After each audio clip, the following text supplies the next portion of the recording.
আমি সহ যারা আছি আজকে থেকে পরনারী, সে মোবাইলে দেখেন, কম্পিউটারে দেখেন, আর চোখের সামনে দেখেন, যেখানেই দেখবেন চোখ নিম্নগামী হবে না, আরো খুলে রাখবেন। বলেন, সুতরাং এই মুহূর্তে যাদের মোবাইলে এরকম কিছু আছে যেটা দেখলে আনন্দ লাগে, অন্য কেউ দেখলে লজ্জা লাগে, এই মুহূর্তে ডিলিট করা লাগবে। এরকম কোন মহিলার ছবি, ড্যান্স, অর্ধ উলঙ্গ, উলঙ্গ যে সিনেমাগুলো যা আছে, যার কাছে যা আছে, এই মুহূর্তে ডিলিট করেন। করেন করেন, তাড়াতাড়ি করেন, 30 সেকেন্ড সময় দিল। নেন। না না, ওয়াজ কিসের? ওয়াজ শুনতে এসেছে, এক্ষুনি আমল করা শুরু করলাম। অন্তত এখন যদি লজ্জায় কেউ নাও করেন, বাড়ি যাওয়ার সময়, বাড়ি যাওয়ার আগে সব ডিলিট করে বাড়ি যাবেন। কারা কারা হাত তোলেন তো? এই দেখেন, উল্টা পাল্টা লোক এখানে আছে, আমি জানি।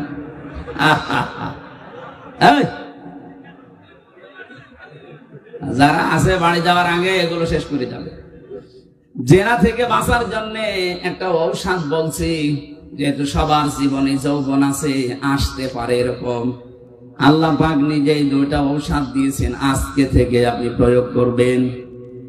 সূরা নূর 30 নম্বর আয়াত, লিল মুমিনিনা ইয়াগুদ্দু মিন আবসারিহিম ওয়া ইয়াহফাযু ফুরুজাহুম যালিকা আযকা লাহুম ইন্নাল্লাহা খাবীরুম বিমা ইয়াসনাউন। আমি যুবক মানুষ, আমি সহ যত মানুষ এখানে আছি, এই শাস্তি কিন্তু ডবল হবে যদি 1 নম্বরে, হে নবী আপনি মুমিন না পুরুষদেরকে বলেন তারা যেন চক্ষুনি নিম্নগামী করে রাখে পরনারী থেকে। তাহলে আজকে থেকে ওষুধটা অ্যাপ্লাই করবেন। পরনারী দেখলেই চোখ নিম্নগামী হয়ে যাবে, সে যত সুন্দরী হোক আর কালো হোক। কথা বলেন না কেন? 2 নাম্বার, ওয়াহফাযু ফুরুজাহুম, তাদের লজ্জা স্থানকে তারা যেন হেফাজত করে।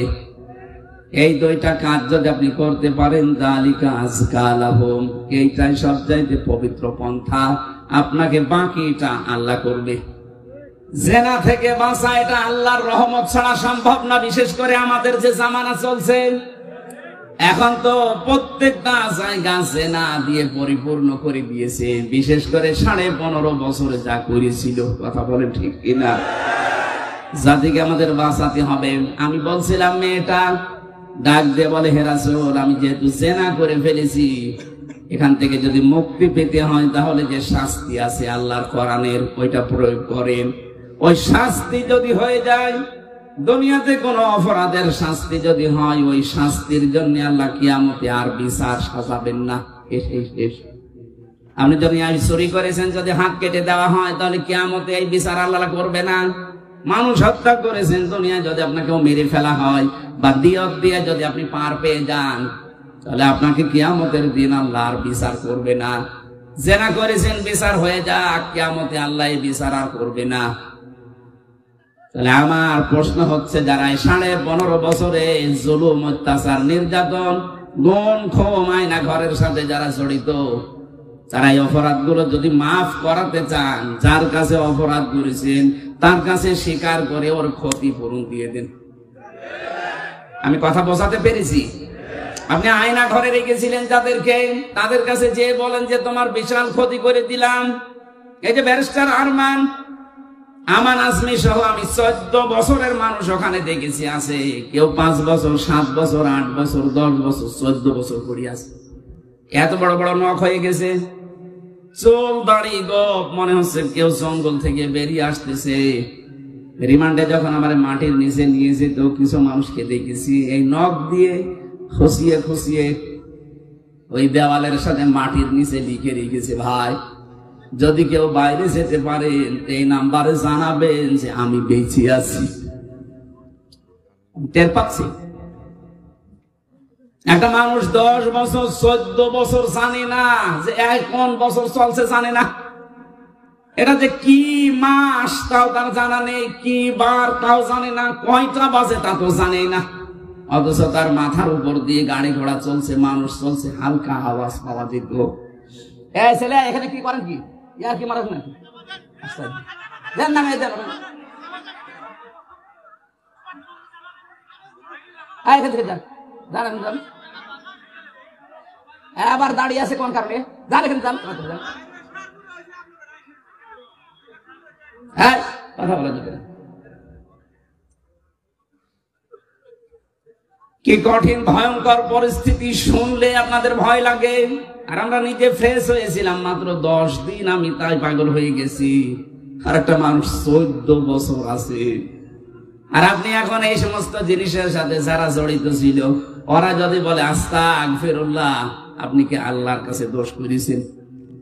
আপনি দোষ করেছেন যার কাছে? এরকম বহু মানুষ এই 15 বছর আপনার কারণে ব্যবসা করতে পারে নাই। হ্যাঁ কথা বলেন না কেন? এই 15টা বছর আপনি চাঁদাবাজি করেছেন, তার অর্থনীতি নষ্ট করে দিয়েছেন। বহু মানুষকে 15 বছর তার জায়গা মতো উঠতে দেননি। এটা বানিয়ে বললাম?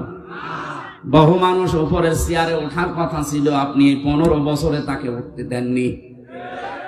আজ ডক্টর মোহাম্মদ ইউনূস চরিত্রবান মানুষ চাচ্ছে। চরিত্রবান মানুষদের আমি বিভিন্ন জায়গায় বসাবো। আজ আমরা দিতে পারছি না, কারণ 15.5 বছরের চরিত্রবান মানুষ যেখানে উঠবে, ওই চেয়ার গুলোকে চরিত্রহীন মানুষ দিয়ে ভর্তি করে রেখেছিলেন। মানুষগুলোকে তো উঠতে দেননি। এরা জায়গা মতো যাবে কি করে? এদের যে বিশাল ক্ষতি করে দিলেন 15.5 বছরে।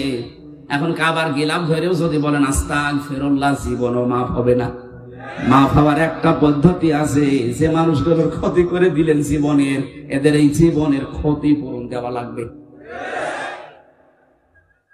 আমি আশা করছি আমার কথার ইঙ্গিতে আপনি বুঝেছেন যে কি ক্ষমা কি করে চাওয়া লাগে।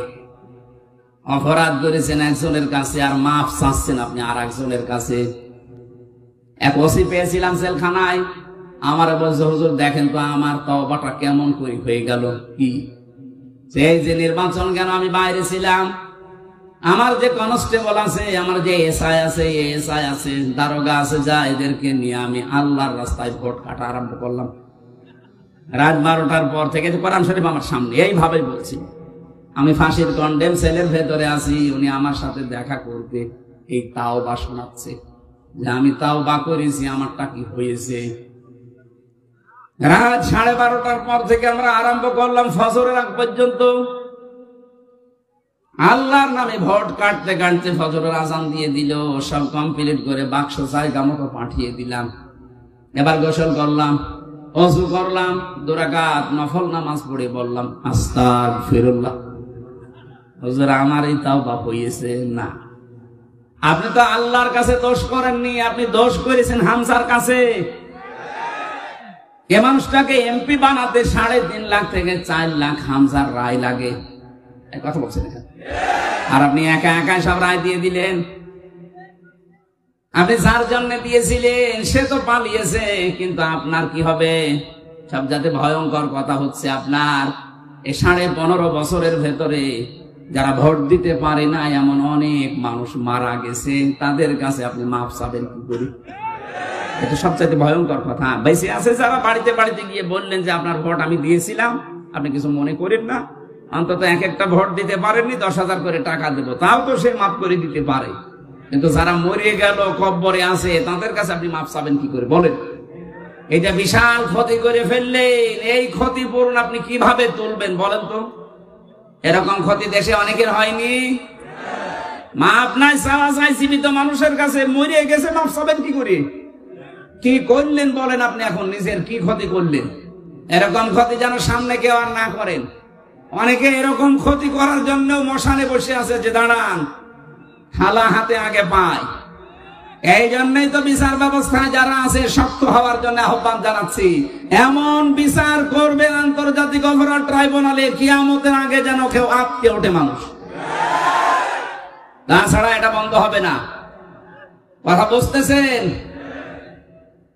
আমার কথার সারাংশ এই মেয়েটা যেমন অপরাধ ধরার পরে, অনুশোচনা করার পরে, বিচার নিজে নিয়ে এরপরে মারা গেছে, তার তওবা কবুল হয়েছে। আমরা চাই 15.5 বছরে যে অপরাধ করেছে, আপনি তো জানেন কি করেছেন। আপনার কলমের খোঁচায় কত মানুষের উপরে চেয়ারে উঠতে পারে না, এর নিচে নেমে গেছে। তার কি ক্ষতি করে দিলেন বলেন? অথচ আপনি জানতেন যে সব যোগ্যতা আছে। বিশ্ববিদ্যালয়ে যারা ফার্স্ট ক্লাস ফার্স্ট হয় তাদেরকে শিক্ষক হিসাবে রেখে দেয়, শুধু আপনার কলমের কারণে হয়নি। এই যে বিশাল ক্ষতি সারা দেশে যারা দায়িত্বে ছিল 1628টা চেয়ারে, এগুলো সব জালেম। বিশেষ করে 1628টা চেয়ারে যারা ছিল এগুলোর প্রত্যেকটা জালেম। আর কিয়ামতে এদের বিরুদ্ধে মামলা দেবে আল্লাহ নিজে, কারণ জালেমের বিরুদ্ধে মামলা হামজার না। আমিরে জামাত বলছে আমরা সত্যিকারের অপরাধীদের শাস্তি চাই, উনি সাধারণ ক্ষমা ঘোষণা করেছে, করুক। আমরা যদি কিছু নাও বলি, জালেমদের বিরুদ্ধে মামলা সরাসরি দেবে কে? ইন্নামাস সাবিলু আলাল্লাযিনা ইয়াজলিমুনা নাস, সূরা শূরা 42 নম্বর আয়াত। আল্লাহ বলেন আমি নিজে জালেমদের বিরুদ্ধে মামলা দেব। এই কথাটা কত ভয়ঙ্কর টের পাচ্ছেন? যিনি বিচারপতি তিনি মামলার বাদী। এজন্য আপনার জন্য আফসোস করা ছাড়া আমাদের আর কিছু করার নেই। আপনার জন্য ক্ষমা চাইলেও ক্ষমা হবে না, কারণ জালেমদেরকে আল্লাহ হেদায়েত দিচ্ছে না, দেবেও না। আল্লাহু লা ইয়াহদিল কওমাজ জালিমিন। ইয়াহদি এটা মুজারি, বর্তমান ভবিষ্যৎ, প্রেজেন্ট ফিউচার। এজন্য জালেমদের জন্য আফসোস, সামনে যেন কেউ আবার জালেম না হয়ে যায়। কথা বলো না কেন? আমরা দেখতে পাচ্ছি বাংলাদেশে এখনো বুঝে হোক না বুঝে হোক, আবেগে হোক আর যেভাবে হোক, অনেকেই জালেম হওয়ার জন্য চেষ্টায় আছে। না, আপনি জালেম হবেন না, মাজলুম হন। মাজলুম হলে অসুবিধা নেই, কিন্তু জালেম হলে খবর আছে, আল্লাহর মামলার আসামি হয়ে যাবেন, জান্নাত হারাম আপনার জন্য। চিন্তা চেতনার পবিত্রতা দরকার আমাদের। আমি তাজ্জিবিন শব্দ থেকে এসেছিলাম। আজ যাদের সবচাইতে বড় পবিত্র তাদের বিশ্বাস আকীদার, তাদের উপরে আপনি এই শব্দটাকে পুরা উল্টিয়ে বলছেন আপনার আকীদা খারাপ। এটা একটা জুলুম তাদের উপরে। এই কথা বললেন না কেন? তাদের আকীদা যদি খারাপ হবে, যে মানুষগুলোকে আপনি বিদায় করলেন, এদের প্রত্যেকের কাছে এই অফার ছিল যে আপনি শুধু দলটা ছেড়ে দেন, তাহলে আপনার ফাঁসির রশি গলায় থাকবে না, ফুলের রশি আসবে। ওরা বলেছিল না, যে আকীদায় আছি ইয়াকুলুনা তাজ্জিবিনা সালামুন আলাইকুম উদখুলুল জান্নাহ, এটা আমরা দেখতে পাচ্ছি। সুতরাং না, জীবনেও পাল্টাবো না। এই কারণে তাদের ফুলের মালা থেকে ফাঁসির মালা পর্যন্ত চলে এসেছে, নিজের আকীদা বিশ্বাস তারা পাল্টায়নি। আর আপনি জীবনে কোনোদিন ফাঁসির রশি দেখানোনি, ফতোয়া দিয়ে যাচ্ছেন আপনার আকীদা খারাপ। আকীদা খারাপ হলে তারা এখনো বেশি থাকতো আমাদের মাঝে। এই কথা বলেন না কেন? রাজার হালে থাকতো।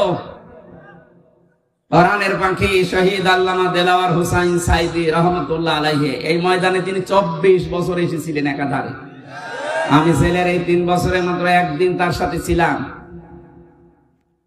তার কাছে বহু অফার এসেছিল। আমার ভালোভাবে চেনি না, ওনার মানে অনেক কিছুই তো দুর্বল হয়ে গেছি। আমি যখন কাছে গিয়ে বলতাম, হুজুর আমারে চেনেন, আমি হামজা। ওই যে বাশার আলামিন হামজা, তার মানে ওনার ছেলে শামীম সাইদি, মাসুদ সাইদি ভাই, কয়েকজনের নাম বলতো, যে এখন বাইরে এরা কথা বলছে, বাশার ভাই, আলামিন ভাই, হামজা ভাই, হামজা। ওই দিন আমাকে 10 মিনিট কথা বলেছিলেন। তিনি কয়েকটা কথা বলেছিলেন ওই দিন, আমার এখন মনে পড়ছে। ওনাকে অফার দেওয়া হয়েছিল, শুধু আপনি এই যে আকীদা খারাপ যাদের বলেন, এই দলটা শুধু ছেড়ে দেন, আপনি নিজে একটা দল করেন, নিজে একটা দল করে আপনি নিজেই সভাপতি হয়ে যান। বাংলাদেশে বহু দল এরকম আছে না, দুনিয়ার স্বার্থ পেয়ে নিজে দল খুলেছে, খালি নিজের সভাপতি আর ছেলে সেক্রেটারি, আর কেউ নেই। আমাকে বানিয়ে বললাম, এদেশে বহু দল এরকম আছে, শুধু নিজের সভাপতি আর ছেলে সেক্রেটারি। বাংলাদেশের একটা লোক নেই। উনি যদি নিজেও এই দলটা খুলে সভাপতি হতেন, নিজের সভাপতি ছেলে সেক্রেটারি না, লক্ষ লক্ষ মানুষ পেতেন, সে বুঝে হোক আর না বুঝে হোক। এই কথা বলেন না কেন? কিন্তু আকীদা খারাপ, এই জিকির করে করে এদের ওপর আপনি জুলুম করছেন, আপনি থামবেন। আমি জানি আপনার পরিবর্তন হবে না, কারণ আপনার অন্তরে মোহর মারা।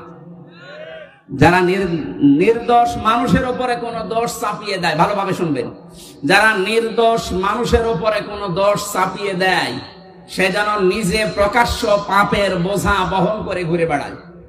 সুতরাং বাংলাদেশে বহু আলেম ওলামা, বহু আল্লামা, এরকম বাংলা শিক্ষিত মানুষের প্রতি, এই যে সোহেল ভাই জীবনে মাদ্রাসায় পড়েছে, এরকম একটা বাংলা শিক্ষিত মানুষদের আকীদার উপরে আপনি আন্দাজে মিথ্যা তহমত দিয়ে দিলেন যে ওর আকীদা ভালো না। সূরা নিসা 112 নম্বর আয়াত অনুযায়ী আপনি পাপের বোঝা কিয়ামতে বহন করে নিয়ে বেড়াবেন। হ্যাঁ, দুনিয়াতে আল্লাহ শাস্তি আপনাকে দেবে, ওই ব্যবস্থা এখন আল্লাহ করছে না। তাই ইমাম আহমদ ইবনে হাম্বলের জামানায় আমরা দেখেছিলাম, কিতাবে পড়েছি, দুই মহিলা, একজন মারা যাওয়ার পরে আরেকজন এসে লাশ ধোয়াতে গিয়ে এই হাত আটকিয়ে গেছে তার রানের উপরে। কয়েক ঘন্টা পর্যন্ত আর নড়াচড়া নেই, হাত তুলতে পারে না। এলাকার যিনি ইমাম তাকে বলছে কি করা যায়।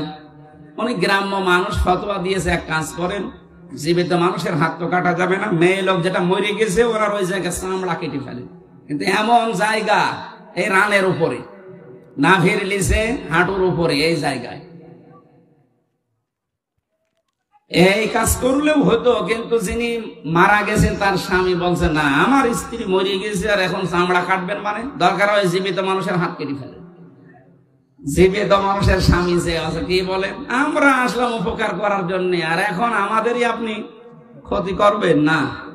আমার স্ত্রী ভালো মানুষ, নেককার মানুষ, আমি আমার স্ত্রীর হাত কাটতে দেব না।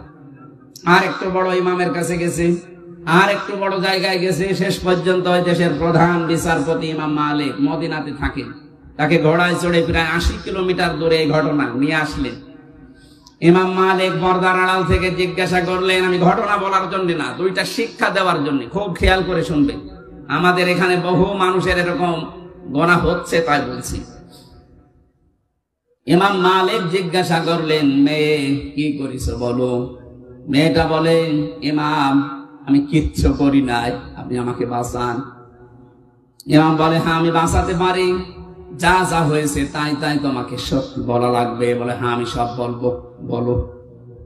আমি আসলাম বাড়ি থেকে, মেয়েটাকে চাদর দিয়ে চারদিকে ঘিরে নেওয়া আছে, তার প্রসাব পায়খানা পরিষ্কার করিয়ে আমি শুধু রানের উপরে হাত দেওয়ার সময় একটা মন্তব্য করেছিলাম।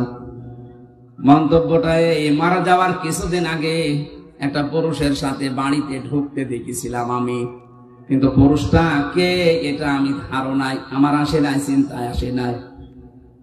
পরবর্তীতে এই যে হাত লেগে যাওয়ার পর যখন সব দিকে হইচই পড়ে গেছে, তখন তার ছেলে আর স্বামীকে জিজ্ঞাসা করা হয়েছে যে এই কাজটা আমি করে ফেলেছি। আমি কিন্তু একটা ধারণা করেছিলাম এই মহিলার উপরে। কিছুদিন আগে, খুব বেশি হলো আজকে থেকে 7 দিন আগে, একটা পুরুষের সাথে তাকে আমি বাড়িতে প্রবেশ করতে দেখেছি। আমি ধারণা করেছিলাম তোমার উপরে তো ফিটফাট ভালোই লাগে, ভেতরে চরিত্র এত খারাপ এ পুরুষের সাথে, অথচ এটা ছিল তার আপন ভাইয়ের ছেলে। ভাইয়ের ছেলে তার জন্য কি হয় বলেন তো, ফুফু। কি হয়? 14 জন পুরুষের সাথে একজন মহিলার দেখা করা যায় যাচ্ছে, তার ভেতরে এটা একটা। কথা বলেন না কেন? 14 জন পুরুষের সাথে একজন মহিলার দেখা করা যায় যাচ্ছে, তার ভেতরে এটা একটা। নিজের আপন ভাইয়ের ছেলে, আপন বোনের ছেলে, এদের সাথে দেখা করা ফুফুর জন্য, খালার জন্য জায়েজ নেই? বলেন বলেন। তা আমি তো পর পুরুষ মনে করে আন্দাজে ধারণা করেছি, নিক্ষেপ করার কারণে আমার মনে হয় আল্লাহ হাত আটকিয়ে দিয়েছে। ইমাম মালিক বললেন, হ্যাঁ এটা আমি ধারণা করছি। কোরআনে কারিমে এরকম একটা কথা আল্লাহ জানিয়েছেন, অমাইয়াকিসিব খাতিআতান আও ইসমান সুম্মা ইয়ারমি বিহি বারিআন ফাকাদ ইহতামালা বুহতানা ওয়া ইসমান মুবিনা।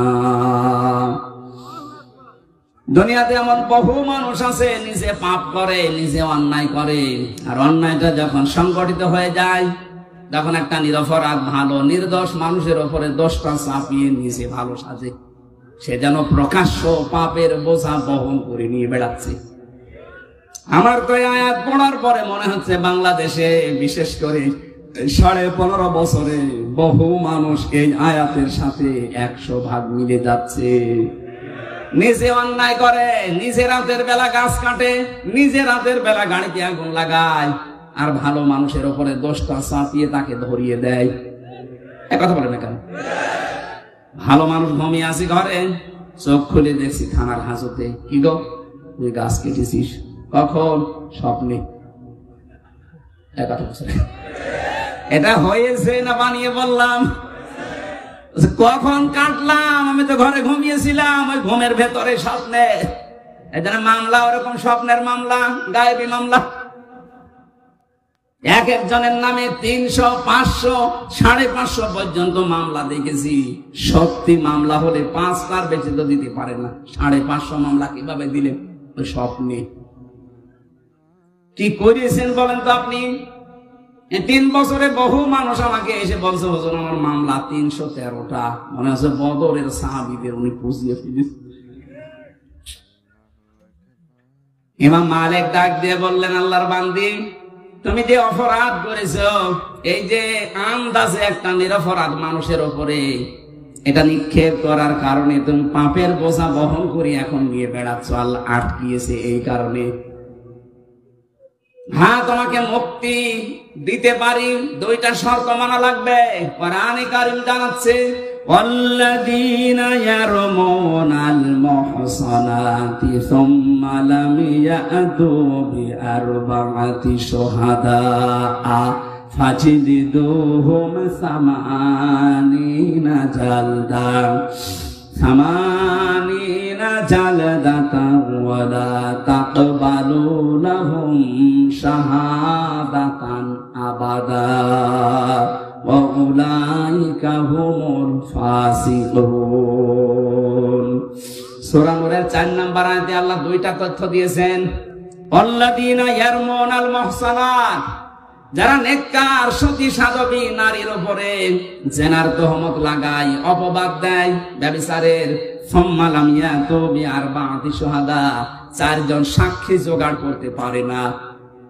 আল্লাহ বলেন, ফাজলিদুহুম 80 জালদা, তাদের প্রথম শাস্তি 80টা বেত মারা লাগবে। 2 নম্বরে, ওয়ালা তাকবালু লাহুম শাহাদাতান আবাদা, কখনো তাদের সাক্ষী আর এই দুনিয়ায় গ্রহণ করা হবে না। তুমি যেহেতু অপরাধ করেই ফেলেছো বিনা কারণে, একটা নিরপরাধ নেককার মহিলার উপরে জেনার এই তহমত লাগিয়েছো ধারণার মাধ্যমে, সুতরাং তোমাকে 2টা, 1 নম্বরে 4 জন সাক্ষী জোগাড় করা লাগবে। কোথায় পাবে? সাক্ষী আছে নেই। এটা যখন নেই তোমার 2য় নম্বর। 1ম নম্বর, সাক্ষী যখন নেই তাহলে এই শাস্তি পাওয়া লাগবে। আর দুনিয়ায় যতদিন বেঁচে আছো কোনদিন তোমার সাক্ষী গ্রহণ করা হবে না। বাংলাদেশে আয়াতটা যদি সংসদে কায়েম থাকতো, আল্লাহর কসম এ দেশের বহু মিথ্যা মামলা এমনি মিটে যেত, কারণ সাক্ষী জোগাড় করতে পারতেন না। 2 নম্বরে, যারা সাক্ষী ঠিক পর্যন্ত দিতে পারবে না, এই মানুষগুলোর কোনদিন তাদের পক্ষে আর সাক্ষী দেওয়া বৈধ নেই, জায়েজ নেই।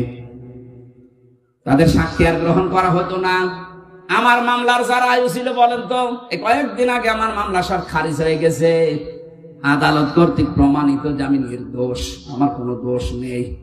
তাহলে বিনা কারণে মামলার আয়ু থেকে যারা পালিয়েছে 2 বোন মিলে, ওনাদের পর্যন্ত এই মামলা শুনলাম একেবারে পর্যন্ত টকটবটন।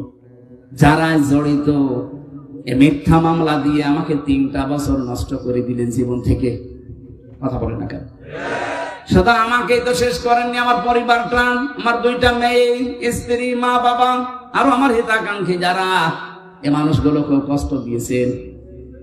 এসে কোরআনের জন্য আমাকে যারা ভালোবাসতো সবাই কষ্ট পেয়েছে 3 বছর। তাহলে এই কাজটা যারা করলেন, আপনি তো সাক্ষী একটা জোগাড় করতে পারেননি। যাদের নাম দিয়েছিলেন সাক্ষীতে, আগস্টের 5 তারিখের পরে তারা বলছে ওগুলো সাক্ষী না, আমরা দেব না, আমরা মানি না। টাকা পেয়েছিলেন, টাকা খেয়ে শোধ। সাক্ষী তারা তো দিল না, মামলা খারিজ হয়ে গেল।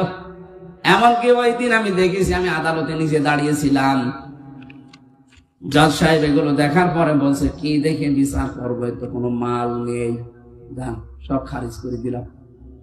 মনে মনে বলছিলাম যে স্যার, 3 বছর তো মামলা আপনার কাছে ছিল, তখন তো বলেননি মাল নেই, হঠাৎ করে এখন বলছেন যে মাল নেই।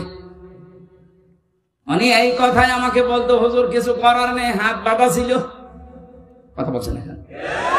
এতদিন পর্যন্ত হাত বাঁধা ছিল, এই জন্য কিছুই বলতে পারি না। এখন হাত খোলা আছে, যা আসবে এরকম কিছু পাইলে আমি খারিজ করে দেব। ওই দিন আমাদের একবারে 9 জনকে মামলা থেকে অব্যাহত দিয়ে দিয়েছে। আমরা চাই এদেশে শুধু একটা হাত খোলা ছিল আর বাকি সব হাত বাঁধা ছিল। এখন যেহেতু সব হাত খোলা আছে, এজন্য কিছুটা ন্যায় বিচার পাওয়া যাচ্ছে। আগামীতে যারা আসবে এদেশে সবার হাত যেন আবু সাঈদের মতো এভাবে খোলা থাকে। হাত খোলা থাকলে ন্যায় বিচার পাওয়া যাবে। এই যে যারা আমার মামলার আয়ু থেকে শুরু করে যারা জড়িত, এই মানুষগুলোর সাক্ষী আর কোনোদিন গ্রহণ করা হবে না। আর নিরপরাধ মানুষের প্রতি জঙ্গি মামলা দিয়েছিলেন, যেটা আমি জানি না। আপনি যদি আমাকে বলতেন যে শিবির করে, জামাত করে, তাও তো একটা মেনে নেওয়া যাইতো, তাও তো আমি সময় অ্যাক্টিভ ছিলাম না। আর আপনি আন্দাজে এমন মামলা দিলেন যে বলেন না আমি শুনিনি। যে যে অপরাধ করে না, ওই অপরাধে তাকে যদি কেউ অপরাধী মানায়, ওই অপরাধ যতদিন সে না করবে ততদিন তার মরণ হবে না। এখানে জঙ্গি নাটক যারা সাজিয়েছিলেন আজপিরান সবগুলো তারা এই জঙ্গি মামলারই আসামি। বিশেষ করে কাউন্টার টেরোরিজমের ওই সময় যিনি প্রধান ছিলেন, ওর নাম মনিরুল। এই জঙ্গি শব্দটাকে পুঁজি করে দেশে বহু মানুষকে মাটির নিচে নিয়েছে, বহু মানুষকে জীবিত অবস্থায় চান কবজ করে ফেলেছে। এটা যারা সাজিয়েছিলেন আজ দেখেন তারা এই মামলার আসামি। কোরআনের কথা যে কত বাস্তব, যে অপরাধ যে করে নাই তার উপরে যদি বিনা কারণে ওই দোষ কেউ চাপিয়ে দেয়, ওই দোষে আল্লাহ তাকে আগে দোষী করায়। এগুলো যারা জড়িত তাদেরকে আল্লাহ এই অপরাধী এখন বানাচ্ছে। আপনারা শিক্ষা নেবেন, আন্দাজে বিনা কারণে নিরপরাধ মানুষকে যেন উল্টা পাল্টা দোষ দেবেন না। কথা বলেন না কেন? এরপরও যদি কারো শিক্ষা না হয়, আমার মনে হয় ওর কপালে হেদায়েত আর নেই।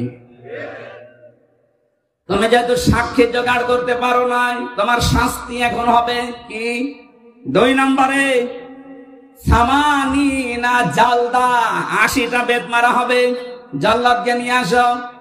80টা বেত চলছে, 79টা হয়ে গেছে, হাত খোলে না।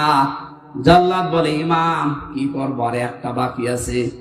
ইমাম সাহেব বললেন দাঁড়ান, আমি কোরআনের আয়াতে 100% বিশ্বাস করি। আল্লাহ পাক কোরআনে কারিমে জানিয়েছে ওয়া তাম্মাত কালিমাতু রাব্বিকা সিদকাও ওয়া আদলা লা মুবাদদিলা লিকালিমাতি। আমি আল্লাহ কোরআনে যত কথা দিয়েছি সব সত্য। সব কি? আরো জোরে বলেন। 2 নম্বরে ইনসাফপূর্ণ। 3 নম্বরে কোনদিন আমার কোরআনের কথা কিয়ামত পর্যন্ত কোনো পরিবর্তন হবে না, রদ বদল হবে না। 80টা তো দিয়েছি সামানিনা জালদা, জীবনও তো হবে না। 79টা হয়েছে, আর একটা বাকি আছে। ঠিক আছে মারো। আর একটা যখন মারা হয়েছে সঙ্গে সঙ্গে হাত খুলে গেছে। আমি কে বোঝাতে চাইলাম বলেন তো? আন্দাজে একজনের উপরে বিনা কারণে দোষ চাপিয়ে দেবেন আর মনে করছেন আমার তো কিছুই হচ্ছে না। আপনি প্রকাশ্য পাপের বোঝা কিয়ামতে বহন করে নিয়ে বেড়াবেন। টের পাচ্ছেন কি বললাম? এরপরেও যদি আপনার বিবেকের এই দরজা না খোলে, কি দিয়ে আঘাত করলে খুলবে বলেন? আমরা সাবধান হব এখান থেকে। যেহেতু নসিহতমূলক কথা বলছি, এটা তো রাজনৈতিক মঞ্চ না। যারা ভুল করেছিলেন তাদের আমি পথ বললাম যে এইভাবে তাওবা করে ফিরে আসেন। আল্লাহ এরপরও যদি কাউকে পথ না দেখায়, এ দোষ কার? আল্লাহর দোষ। বারানি কারীম জানিয়েছে ইয়া আইয়ুহাল্লাযীনা আমানু ইজতানিবু কাসীরাম মিনাজ যন্নি ইন্না বা'দাজ যন্নি ইসমুন ওয়া লা তাজাসসু ওয়া লা ইয়াগতাব বা'দুকুম বা'দা আইয়ুহিব্বু আহাদুকুম আইয়াকুলা লাহমা আখিহি মাইতান ফাকারিহতুমু ইলা আখিরি আয়াত। হে পৃথিবীর মানুষেরা, যারা ঈমানের দাবি করো তাদেরকে বলছি, আন্দাজে ধারণা করা থেকে বিরত থাকবা। আর এইটা করে করে আমাদের জীবনটাই 15.5 বছরে বিষিয়ে তুলেছিল। আন্দাজে ধারণা, এ ধারণা করা যে গোনার কাজ। তোমরা একে অন্যের পেছনে লেগে থাকবা না, এর কথা ওর কাছে লাগাবা না। এই যে দোষ চর্চা করা, মানুষের পেছনে লেগে থাকা, ফেসবুকে দেখতে পাচ্ছি এটা নিয়ে যুদ্ধ চলছে। এটা বন্ধ হওয়া দরকার। আপনি এমন এমন মানুষের পেছনে আন্দাজে দোষ চর্চা করেন, লেগে থাকেন, জানেন ওই লোকটার ভেতরের অবস্থা জানেন। আন্দাজে একটা মিথ্যা যে ছড়িয়ে দিলেন, আপনার কারণে ওর সম্মান নষ্ট হয়। কথা বলেন না কেন? এটা ফেসবুকে আজ দেখতে পাওয়া যাচ্ছে না, আন্দাজে একজন মানুষের পেছনে এমন লাগা লাগে মনে হয় ও সব জানে, অথচ পেটে বোম মারবে ও কিছু বলতে পারবে না। আশা করছে এই গোনা থেকে আপনি মুক্ত হবেন এক্ষুনি। সঠিক না জেনে আন্দাজে কোনো কথা বলবেন না। আমি এর আগে কিছু বলে ফেলেছিলাম, আমি তওবা করে নিয়েছি। না, আমি মিথ্যা বলিনি, আমি ভুল তথ্য মিস্টেক হওয়ার কারণে বলে ফেলেছিলাম। তাও আমার নিজের কথা না, আমাকে বলা হয়েছিল, আমি যাচাই না করে বলেছিলাম। এখানে যাচাই না করে বললে যে ক্ষতি হয়ে যায়, এটা আমি টের পেয়েছি। এই যে ফারুকের কথাটা বলেছিলাম, এটা আমার কথা না। বগুড়াতে ওই দিন স্টেজে ওঠার আগে কওমি মাদ্রাসা এক মহাতামিম, উনি আমাকে মোটরসাইকেলে নিয়ে যাচ্ছিলেন স্টেজে দিনের বেলা। ওই সময় আমাকে ওঠার আগে বললেন যে কিছুক্ষণ আগে ফারুকি কট খেয়েছে আর আসিফ মাহমুদ স্যার ওই জায়গায় ইন হয়েছে। ওনার কথাটা আমি আসলে যাচাই করার সময় পাইনি, ওখানে আর 1.5-2 মিনিট পরে আমি স্টেজে, এই জন্য বলে ফেলেছিলাম, এটা ঠিক হয়নি। এরকম আরো যে তথ্যগুলো বিভ্রাটের কারণে যে যাচাই বাছাই না করে যেগুলো বলেছি ওগুলো আমি জাতির কাছে স্বীকার করছি, ক্ষমা চাচ্ছি। বাকি যেগুলো কোরআন হাদিস থেকে তথ্য দিয়েছি, একটা তথ্য আমার জানা মতে অন্তত ভুল হয়নি। জেনারেল কিছু কথা হয়তো গড়মিল হতে পারে, মিথ্যা না, মিস্টেক হতে পারে। মিথ্যা আমি বলিনি কোন তথ্য। কোরআনে কারিম তো প্রশ্নই আসে না, হাদিসেরও প্রশ্ন আসে না। জেনারেল যে কথা, বাংলা কথা কিছু বলা হয়, এর ভেতরে হয়তো যাদের কাছে শুনেছি এই মানুষগুলো ওই রকম গ্রহণযোগ্যতা সম্পন্ন মানুষ না। এই জন্য আমি জাতির কাছে এটা রেকর্ড হচ্ছে। ভুল করলে স্বীকার করা এটা দোষের কিছু না। এই কথা বলেন না কেন? এটা আমি কোরআনের পাখির কাছে শেষ শব্দ শুনেছিলাম যে ভুল কিছু করলে স্বীকার করবা, এর দ্বারা সম্মান আরো বাড়বে। কিন্তু আমাদের চরিত্র, বাংলাদেশের মানুষের ভুল করলে স্বীকার করা তো দূরের কথা, আরো ভিত্তি বাড়ে। এই কথা বলেন না কেন? এখনো পর্যন্ত যারা এই 5 আগস্টের সাথে জড়িত, এত বড় গণহত্যার সাথে, এখনো অনেকে স্বীকার করতে রাজি না। স্বীকার করেন, আপনি অনুশোচনা করেন, অনুতপ্ত হয়ে বলেন যে না ভুল হয়ে গেছে, শাস্তি যা আছে দেন। তাহলে শাস্তি যা আছে, 165টা মামলা হয়েছে। আমার 2 মামলায় যদি 3 বছর হয়, 165টা মামলা তোমার তো মিথ্যা ছিল, আর আপনার জেনুইন মামলা। কথা বলেন না কেন? ডক্টর ইউনূস কয়েকদিন আগে ঘোষণা দেয়নি যে শুধু 5 আগস্টের বিচার না, 2006 থেকে 28 অক্টোবর থেকে শুরু করে 24-এর 5 আগস্ট পর্যন্ত যা হয়েছে সব বিচার আমরা করব। আর আমরা মামলা আমরা দেখতে পাচ্ছি এইভাবেই মামলা হয়েছে। সুতরাং 165টা মামলার যদি 1.5 বছর করেও শাস্তি হয়, কতদিন হতে পারে আপনি বলেন? আমার মনে হয় আপনি কবরে চলে যাবেন, এরপরে আবার জীবিত হবেন, এরপর আবার কবরে যাবেন। আমি মকিম গাজীকে পেয়েছিলাম জেলখানায়, বললাম ভাই কয় বছর আপনার জেল? বলছে 160 বছর। 160 বছর ওর জেল, ওর হায়াত আছে অতদিন, ও কবরে চলে যাবে না? আবার জীবিত হবে, আবার চলে যাবে, তারপরও শোধ হবে কিনা আল্লাহ জানে। আপনি যা করেছেন যদি সত্যি অনুশোচনা আসে আপনার ভেতরে, আমি যেমন ভুল করেছিলাম আমি স্বীকার করলাম, আপনি ভুল করেছেন বলেন যে হ্যাঁ এই যে 3000, 2000 কে 3732 জন মানুষ হত্যার সাথে আমি জড়িত, আমার নির্দেশে 6 সাল থেকে আরম্ভ হয়েছে, বলেন না কেন? অসুবিধা কি? কারণ আপনি তো বলেছিলেন লগে বইটা নিয়ে আসুন। এরা তো আর এমনি যেতে চায়নি, আপনি বলেছিলেন, এরা নিয়ে গেছে, আপনি হুকুমের আসামি। এই কথা বলছেন না কেন? এটাকে আমি মিথ্যা বলছি না সত্য? এটা একেবারে পানির মতো স্বচ্ছ দেখা যাচ্ছে। এক হিন্দু ড্রাইভারকে পেয়েছিলাম ওই 7 সালে, 6 সালের ঘটনার পরে। এখান থেকে যাচ্ছিলাম আমি সিরাজগঞ্জ গোল চত্বর থেকে, মাহফিল ছিল আমার এই যে রায়গঞ্জ না রায়পুর আছে, এখানে ছিল। ওনারা মোটরসাইকেলে দিয়ে গেল এই মোড়ে, তখন বাসে আসতাম, তখন কেবল দাখিল পরীক্ষা দিয়ে আলেমে পড়ি, এই সময় ওই ছোটখাটো মিলাদ পড়তাম। আমারে নিয়ে বাসে তুলে দিল, বাসের গাড়ির ড্রাইভার এই যে নাটোর রোডে, এই বনপাড়ার এই রোডে যাওয়ার সময় রাস্তার মাঝে একটা কুকুর মরিয়ে পড়ে আছে, পুকুরের উপর দিয়ে না দিয়ে বাম দিয়ে গাড়ি ঝাঁকি দিয়েছে। ড্রাইভারকে বললাম আপনি এমন করলেন, এখনই তো উল্টিয়েছেন। আমার বলছে দেখছেন একটা কুকুর মরিয়ে পড়ে আছে, আমি এবার ডবল করে চাকা দেবো, আমার বিবেক নেই। আমি বললাম আরে ভাই এ তো মরা কুকুর, একে মেরে ফেললে কি আর না মারলে কি? ড্রাইভার আমার দিকে ঘুরে বলছে হুজুর আপনি কি আসলে হুজুর নাকি বেশ ধরেছেন? আপনি কেমন হুজুর? দেখছেন যে একটা মরা কুকুর পড়ে আছে, আমি ডবল করে গাড়ির চাকা চালাবো, আমার বিবেক নেই? হ্যাঁ। আপনার নাম কি? সুব্রত। তোমার নাম শুনে বুঝলাম ওর ইমান নেই, কিন্তু বিবেক আছে। কথা বলছে না কেন? ওর গায়ে থাবা দিয়ে বলেছিলাম যে ভাই আপনার ইমান নেই কিন্তু আপনার বিবেক আছে, মরা জিনিস আপনি আর ডবল করে মারলেন না। অথচ গত বছরে, এটা 7 সাল, গত বছরে 6 সালের অক্টোবরের 28 তারিখে আমার জসিম ভাইকে ওরা মেরে ফেলার পরে লাশের উপরে ড্যান্স দিয়েছে। এদেরকে মানুষ বলা যায়? এখনো পর্যন্ত যারা বলছেন না কি হয়েছে কি হয়েছে, আপনার উপরে তো হয়নি। ওই জসিম যদি আপনার বাবা হইতো আপনি টের পেতেন। কথা বলেন না কেন? যার কাছে যে অপরাধ আমরা করি তার কাছে যে স্বীকার করব, অনুশোচনা করব, অনুতপ্ত হব, এটা আমাদের আদি পিতা করেছিলেন, এই জন্য সে মাপ পেয়েছে। শয়তান করে না, এই জন্য সে মাপও পায় না। হযরত আদম আলাইহিস সালাম বলেছিলেন রব্বানা যালামনা আনফুসানা, হে আল্লাহ আমার ভুল হয়ে গেছে, আমি জুলুম করে ফেলেছি, তুমি যদি আমার উপরে রহমত নাজিল না করো, আমাকে যদি মাফ না করো, তাহলে আমি ক্ষতিগ্রস্ত হয়ে যাব। অন্যায় করার পরে স্বীকার করা, আফসোস করা, অনুশোচনা করা, অনুতপ্ত হওয়া, এটা আদম আলাইহিস সালামের খাসলত। কথা বলেন না কেন? আর অন্যায় করার পরে স্বীকার না করে আর্গুমেন্ট পেশ করা শয়তানের খাসলত।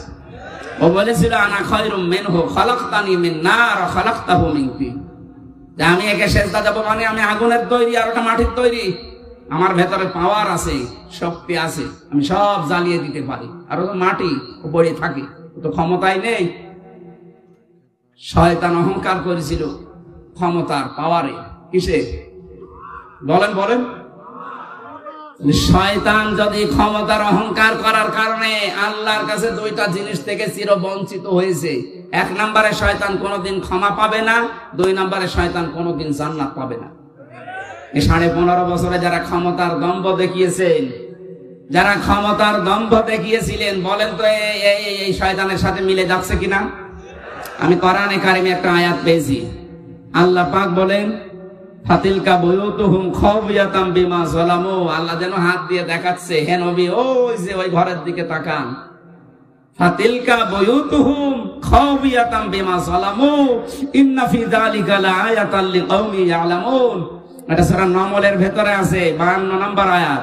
আপনি একটু তাকান না কেন? আমি হাত দিয়ে দেখাচ্ছি, ওই যে ওই ঘর, যে ঘরে বসে জালেমরা দুর্বিসন্ধি করত।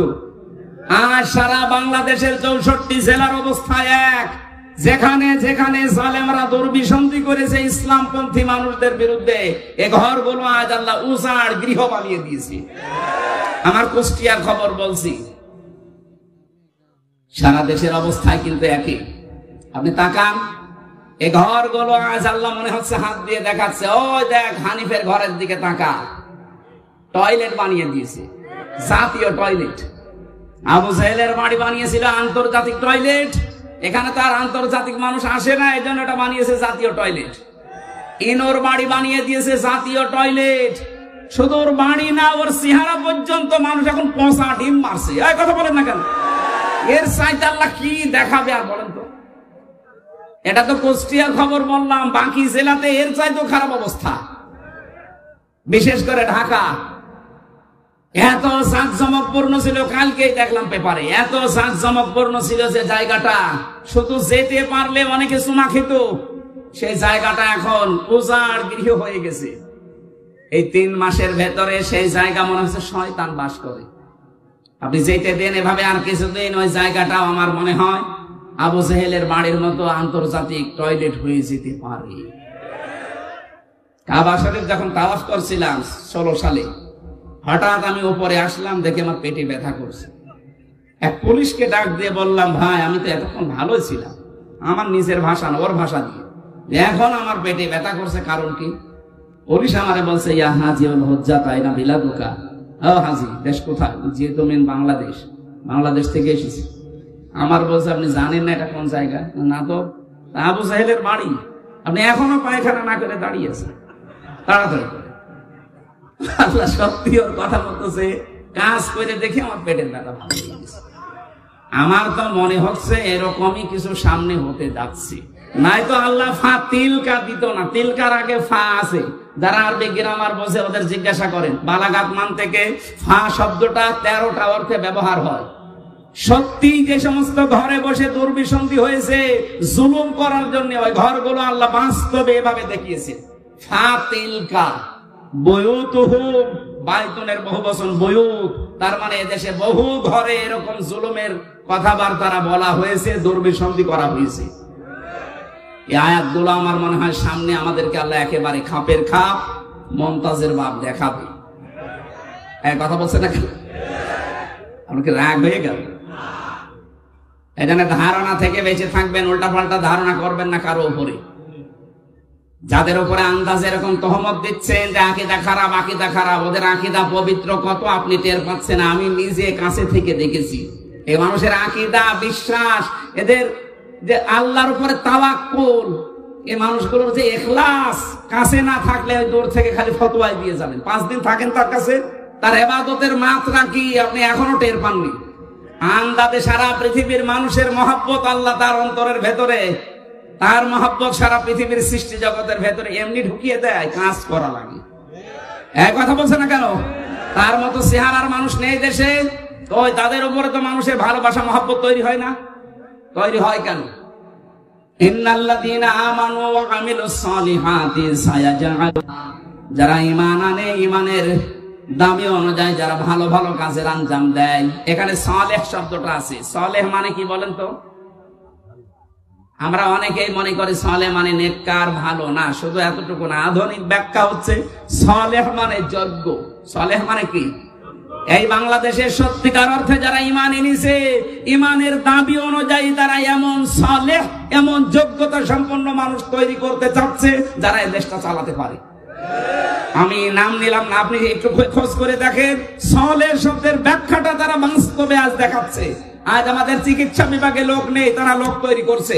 বিচার ব্যবস্থায় লোক নেই, তারা লোক তৈরি করছে। প্রশাসনে লোক নেই, তারা লোক তৈরি করছে। উল্টা পাল্টা লোক না, যোগ্যতা সম্পন্ন লোক। এই কথা বলে না কেন? সালেহ শব্দটা তারা বুঝেছে। আর এটার জন্য যাদের বই লেখাপড়া করা লাগে তাদেরও আকীদা খারাপ বলেন।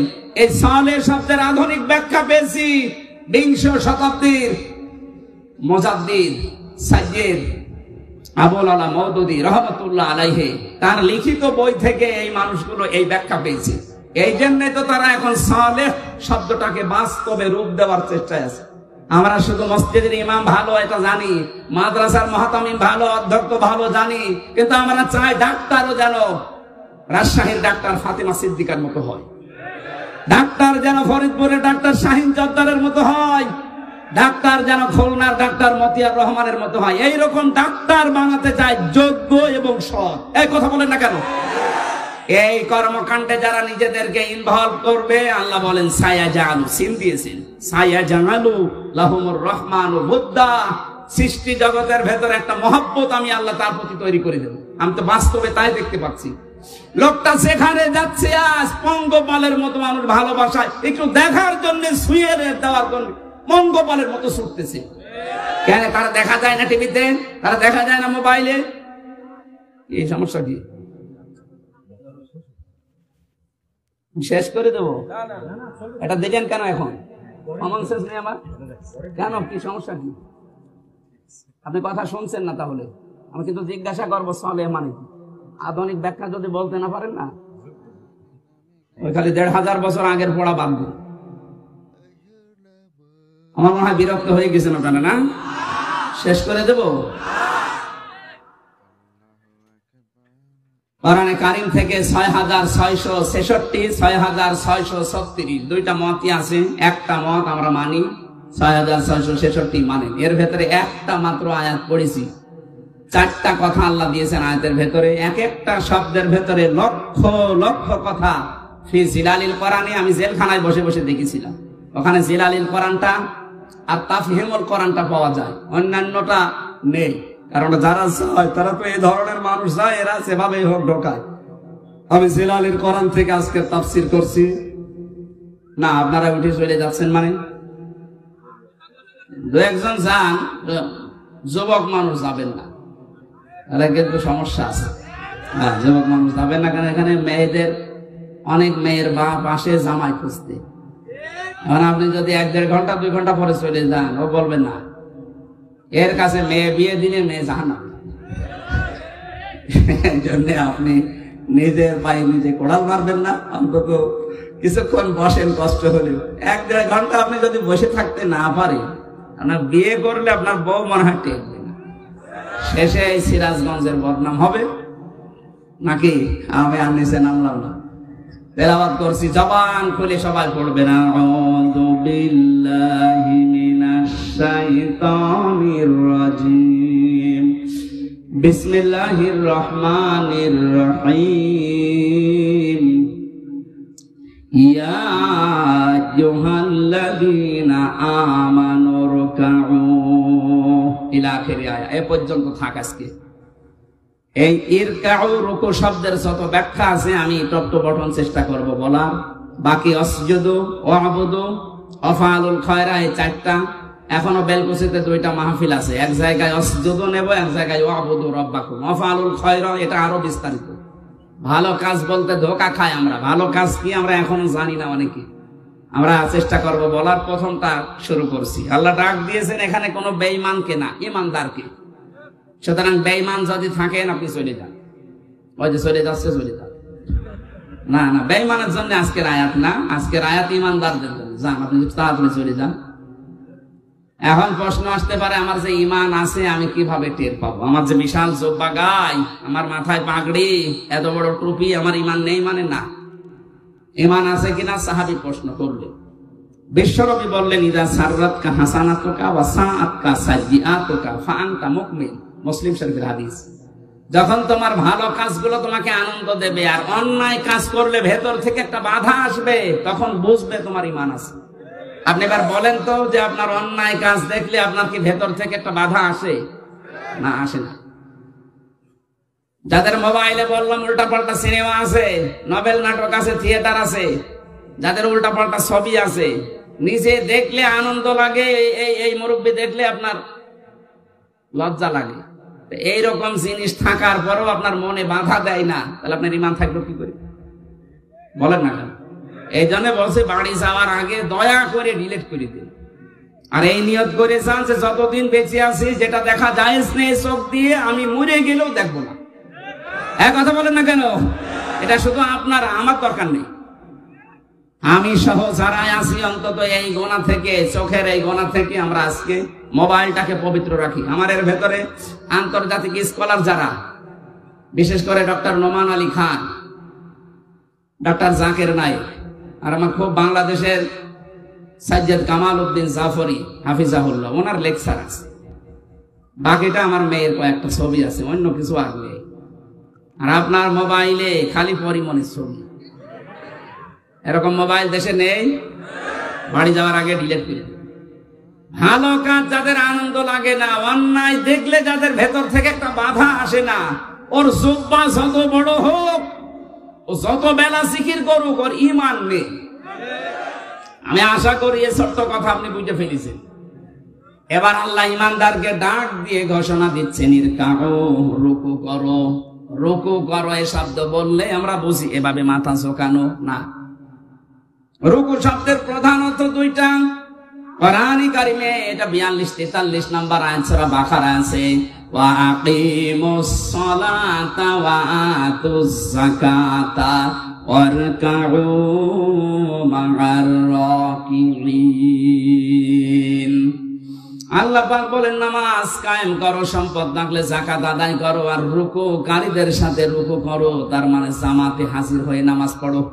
এখানে রুকু মানে জামাতে হাজির হয়ে নামাজ পড়া, 1 নাম্বার। 2 নাম্বার আমি পেয়েছি, এটা আছে সূরা মুমিনুনের ভেতরে। কোন মানুষ যদি রুকু সত্যিই করে না, সূরা জুমারের ভেতরে আছে 53, 54, 55 নাম্বার আয়াত। কোন মানুষ যদি সত্যিই রুকু করতে চায়, অবশ্যই সে মানুষের উচিত এই যে রুকু করলেন নামাজের জন্য, রুকু করার জন্য দাঁড়িয়ে গেলেন যে কাতারবদ্ধ হয়ে, ওয়ারকাউ মা'আর রাকিঈন, রুকুকারীদের সাথে রুকু করো, জামাতবদ্ধ হয়ে এই কাজটা করো। একা রুকু করার চাইতে জামাতে রুকু করলে 27 গুণ সওয়াব বেশি হয়। কয় গুণ? এই 27টা পয়েন্ট ওখানে লেখা আছে। আপনি এখানে আল্লাহর একটা বিধান মাত্র পালন করবেন, রুকু। কি পালন করবেন? এই রুকুটা পালন করার জন্য যখন দাঁড়িয়েছেন কাতারবদ্ধ হয়ে, একবারের জন্য মনের ভেতরে চিন্তা আসে যে আমার দুই দিকেই দাঁড়াবে জামাত ইসলাম, যদি বিএনপি আওয়ামী লীগ জাতীয় পার্টি চরমনার কেউ দাঁড়ায় ওর আমি পেছনে দিয়ে দেব? আসে? মনের ভেতরে আসে? এখানে তো আসে না।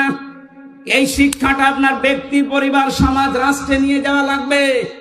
এখানে আল্লাহর একটা বিধান পালন করার জন্য যেমন সবাই এক হয়ে গেছি, এখান থেকে বের হয়ে যে 27টা সওয়াব এমনি দেবে না, 27 গুণ সওয়াব এমনি পাওয়া যাবে না। 27টা শিক্ষা আল্লাহ দিতে চান।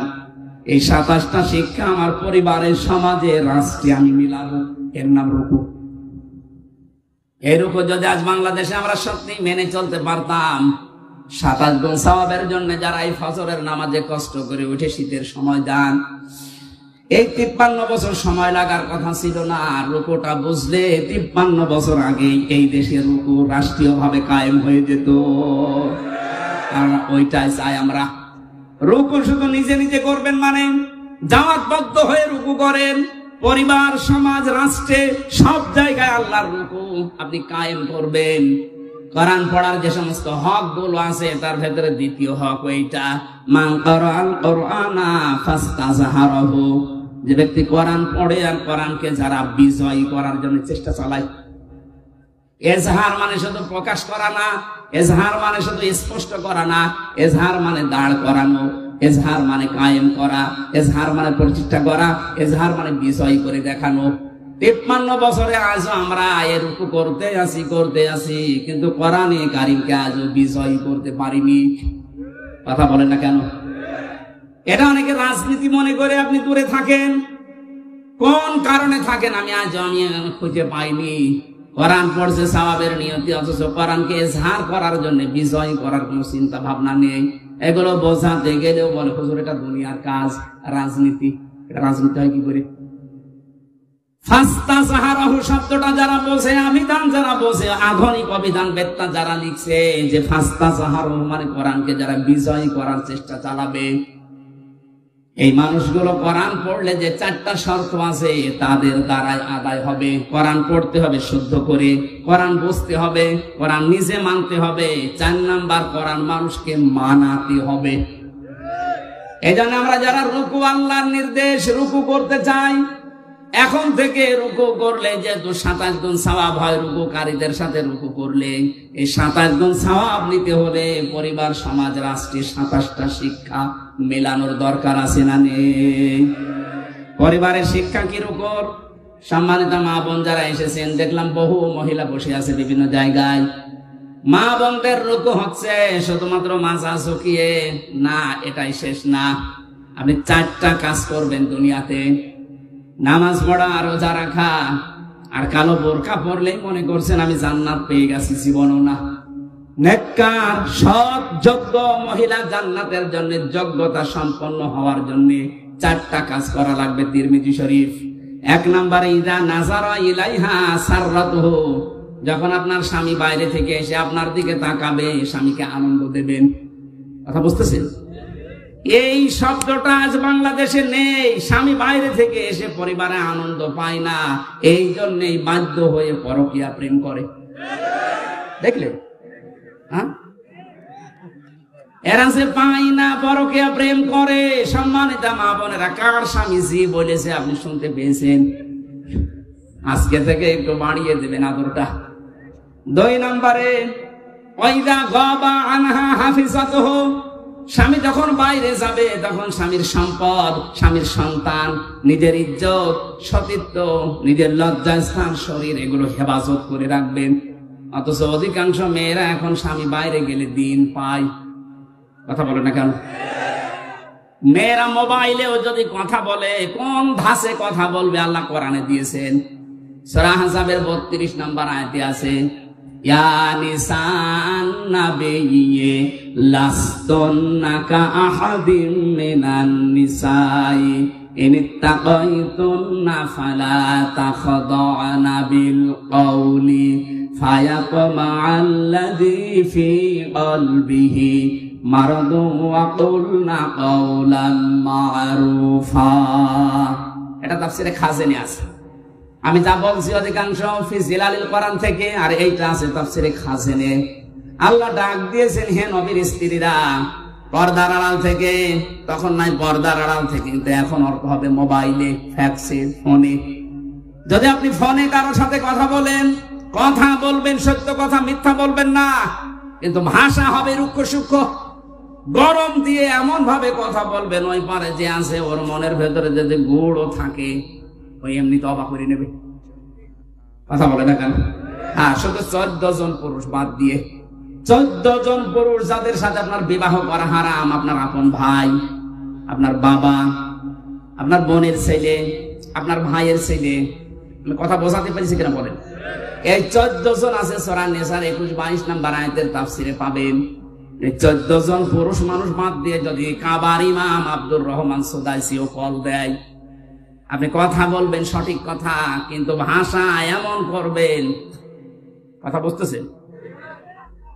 বলেন তো, স্বামী বাইরে গেলে এরকম করে মেয়েরা, আরো দিন পেয়েছে, এমন কায়দায় কথা বলে ওই পাশে যে আছে ও মনে করে কাজ হচ্ছে। 2 দিন 5 দিন 1 মাস 2 মাস পরে দেখা যাচ্ছে 2 দিন সন্তানের মাকে নিয়ে উনি আল্লাহর রাস্তায় পালিয়ে গেছে। না, এটা করা যাবে না। 3 নাম্বারটা বলার জন্য আমি রুকুর ব্যাখ্যায় হাদিসটা নিয়ে এসেছি। এই ভালো করে শুনেন। অতুইনু আলা দীনি যাওজাতিহা, আপনার স্বামী যদি দ্বীনের কাজ করে, দিন প্রতিষ্ঠার কাজ করে, মানবতার পক্ষে কাজ করে, স্বামীকে সময় দেবেন, স্বামীকে ছাড় দেবেন, স্বামীকে উদ্বুদ্ধ করবেন। কিন্তু অধিকাংশ মেয়েরা এই লাইনে নেই।